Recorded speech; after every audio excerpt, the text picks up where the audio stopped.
Vittuileva siellä taas, spedeparit, peräkanaa, pelaajille huutaa, katsojille nauraa.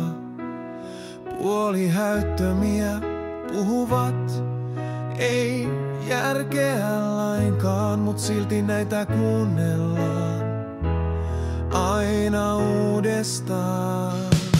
Välitauoilla lasten laulut soi, meemibiisit mukaan, ne fiiliksen toi. Ses matsin päälle huudot raikaa, tää spedejen show, kaikki haluu taikaa.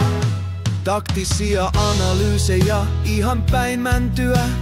Kuulostaa siltä, et ne on jo läpikäyty. Ei tossa mitään järkeä, nyt lähti veto. Ja taustalla soi taas joku lasten kesälehto.